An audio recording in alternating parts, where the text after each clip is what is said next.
Today, ladies and gentlemen, I'm here with Ms. Davenport and Mr. Clemens. The two of you got married about a year ago, but you've been separated for 9 months. So you didn't live together very long as a married couple, and I think I might know one of the reasons why. To my right here, I have a Miss Kirsten David, who is now the girlfriend of the newly married Mr. Clemens. Before we dive into this courtroom drama, make sure you hit that like button and subscribe. If you've done that, let's go straight into the video. So, Ms. Davenport, it seems like a silly question now, but I'm going to ask it for you anyway. You say Mr. Clemens doesn't know what it means to be married. Your Honor, clearly he doesn't. Why don't you tell me how you got together and how come you stayed together such a short period of time? Well, Your Honor, what happened was that we met in December 2013, and we met on a dating site.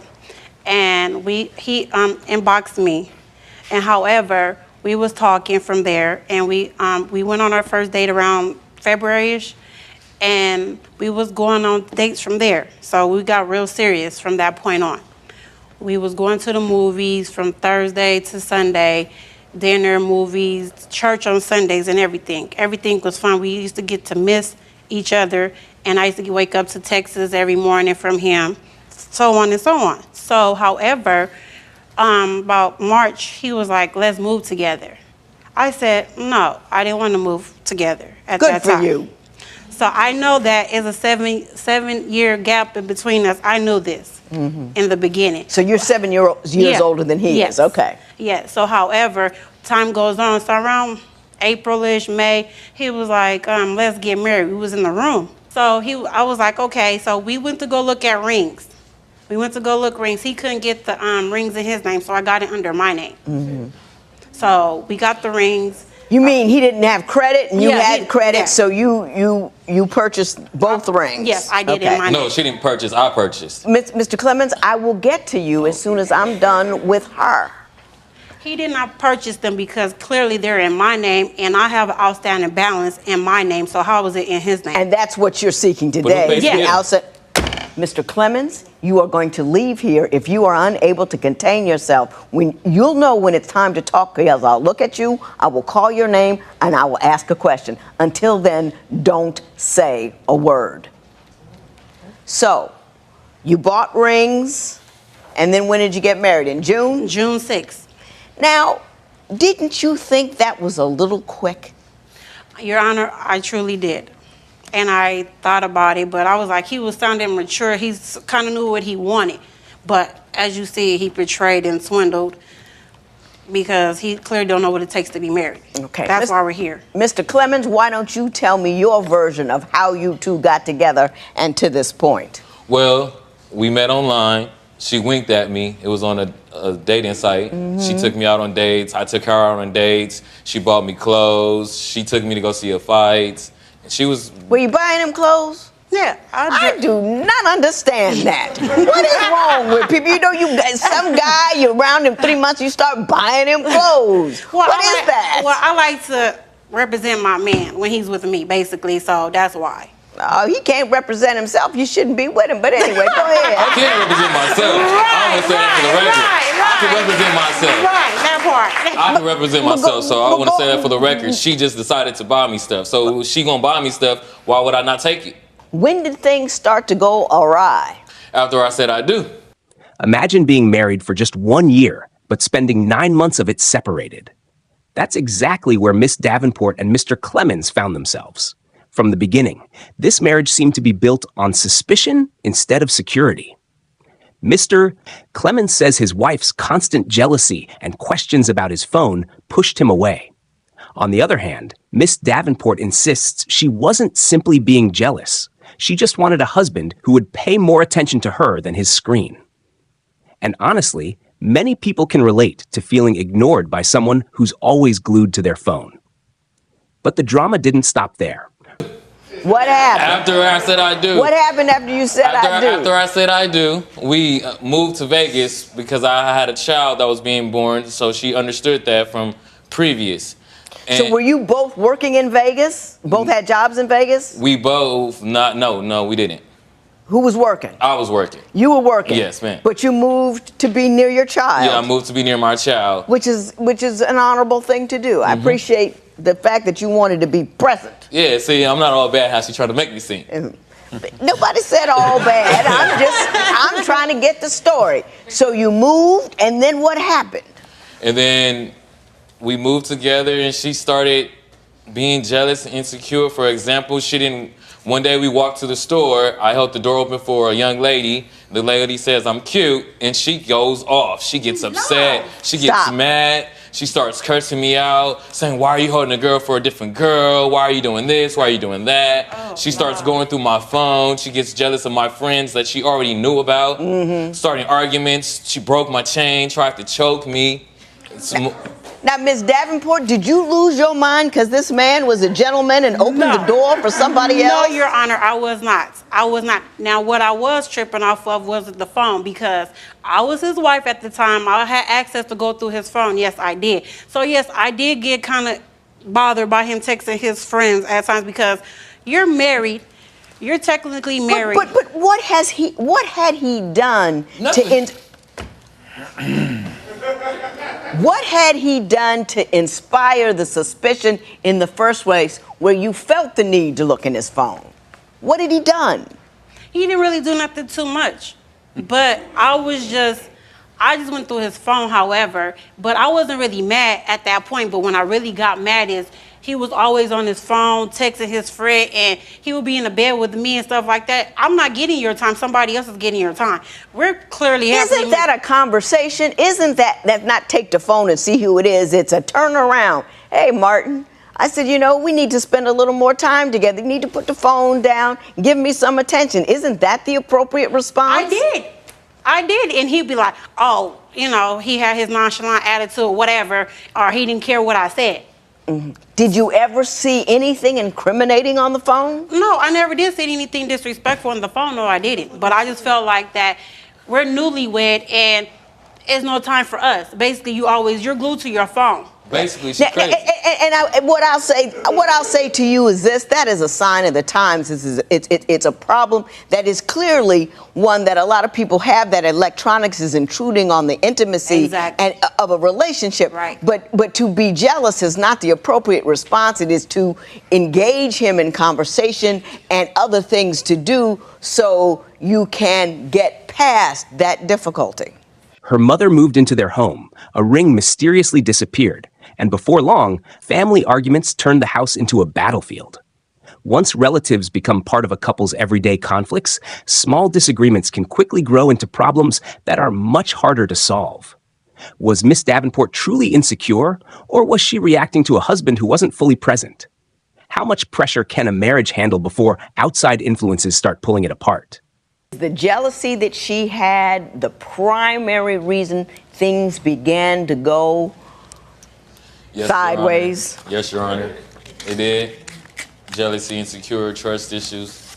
Yeah. And I did nothing, as she told you, nothing to make her feel that way. You had access to my phone. There was a password on it. But she had the password from a long time ago because I gave it to her because she was my girlfriend. But clearly she didn't find anything incriminating on there anyway. She says that right now. Your Honor, because I know what being married is about. You're married.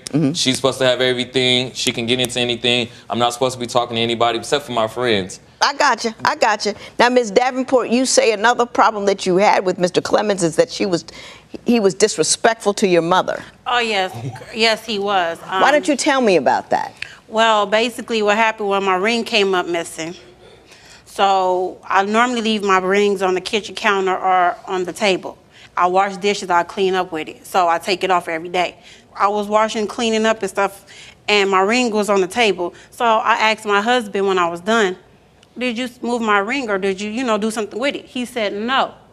We tears up the house. We looked from the bedroom to the living room to the kitchen, everywhere in the house, couldn't find it. My mom made a statement to him, was like, he probably took your ring. I was like, why would you say that? And she was like, because he doesn't have no money. That's what she said. So when I told him that, him and her got into an altercation. And he was like, why would you say that? I want to take my wife's ring. what did he say? Talking about, I wouldn't do that to my wife. This is a vow for us, and that's why we got married. I would not do that. That's the case. I would do that for my own ring. I wouldn't take my wife's ring. No, Miss Davenport.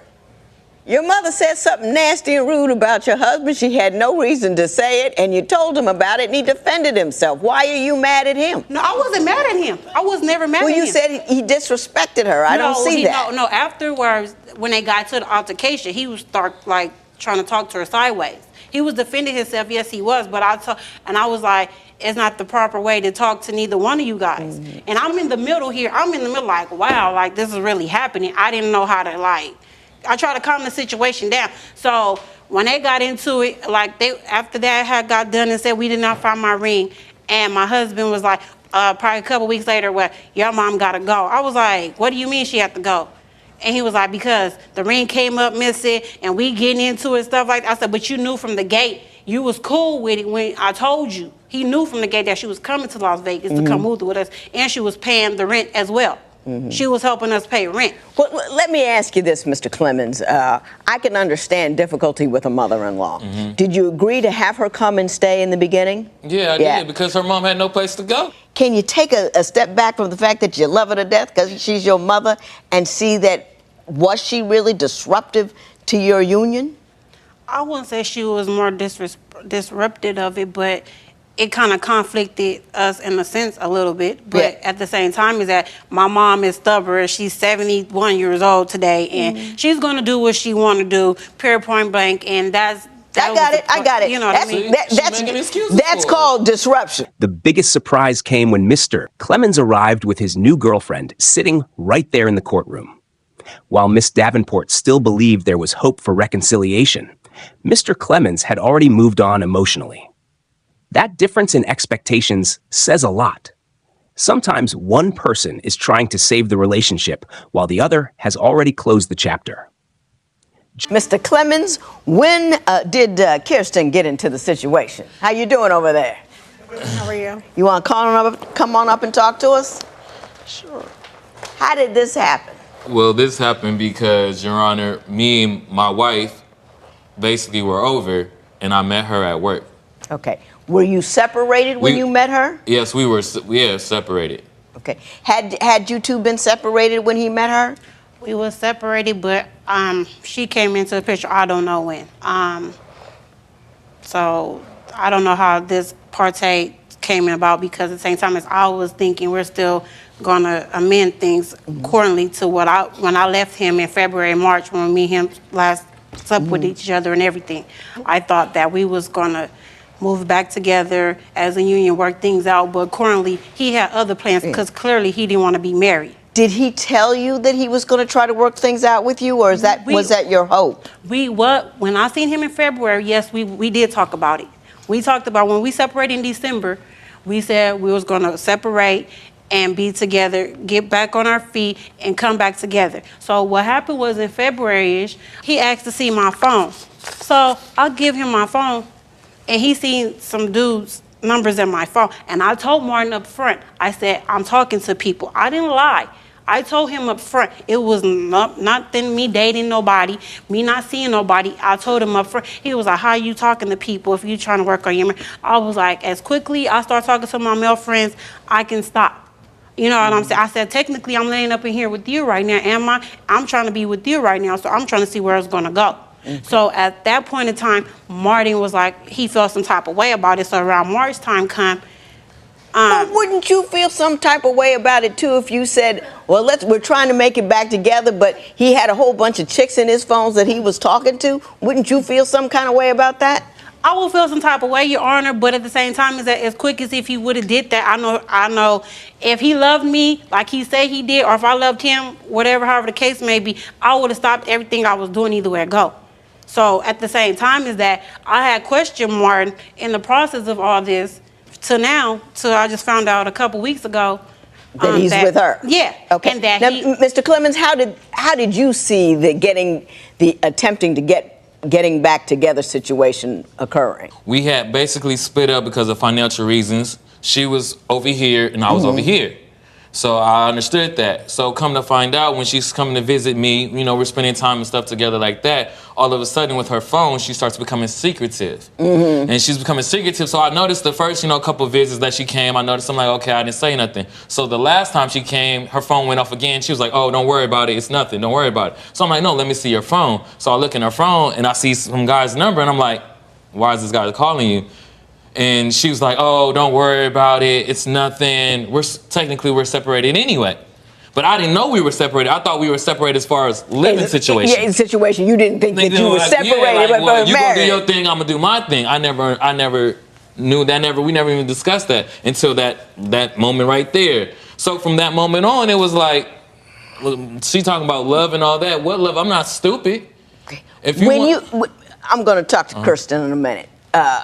When you met him, what did he say to you about his status? When I met Martin, we had a discussion about him trying to pursue a divorce. That it was 100% over, that he hadn't spoken to her in months.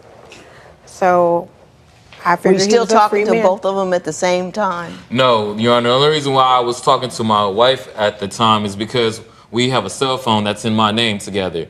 So she would call and be like, well, you know, the bill's due. I'm going to pay my part, so you need to pay your part. So that's why we spoke. Kirsten, you can have a seat there. Thank you very much. Usually I yell at the woman in that seat, but I have no reason to yell at you, so you're golden. Judge Lynn didn't spend much time blaming one person over the other. Instead, she pointed to the bigger picture. Two people who rushed into marriage without taking the time to build trust, communication, and emotional maturity. She also rejected Miss Davenport's request to be reimbursed for the wedding rings, explaining that some investments made during a marriage simply don't come back after it's over. Looking at it from a wider perspective, marriage isn't just about love or a beautiful wedding day. It's about being ready for the responsibility that comes after the celebration. When communication breaks down, assumptions take over, and once that happens, even the strongest feelings can fade. Sometimes the hardest lesson isn't learning how to stay married. It's learning not to rush into marriage before you're truly ready. Mrs. Davenport, I see that you're in pain, and I feel bad that you're in pain. But I will say this to you. I believe all the pain that you are in, you visited upon yourself. If you get married too quickly, if you get married to somebody younger, if you get married and move and then have your mother move in, mother-in-laws are a very irritating source. I never had one, but my husband, you know what I mean? It's just, it's hard. And you have to be understanding and you have to be on his side when the mother-in-law is involved because you're his wife. The decisions that you made were not good ones. And they were not blatantly wrong, but they were just a lot of small mistakes. You watch a guy for a long time before you marry him, and you make sure that you're ready for that. Then, you know, what are you going to be jealous for? If you get a young, nice-looking guy, you got to feel comfortable and secure in your own being because he wasn't doing anything wrong. So you were visiting him with a whole bunch of angst and insecurity, which is very difficult for him. So between that and your mother, it got funny. And then you parted because he thought it was economically you couldn't be together, and you start talking to other dudes. It's all you.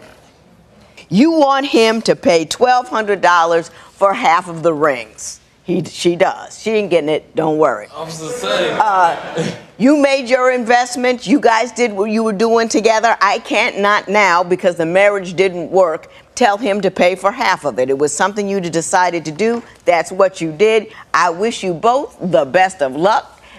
Hey, listen, don't get pregnant. You married? You already pregnant? No. Oh, wow! Oh, man of Shevitz. Listen here, people. We have to have a relationship. We have to have commitment. Then we have to have marriage. And then you have to see if the marriage works out. And then you have to watch them.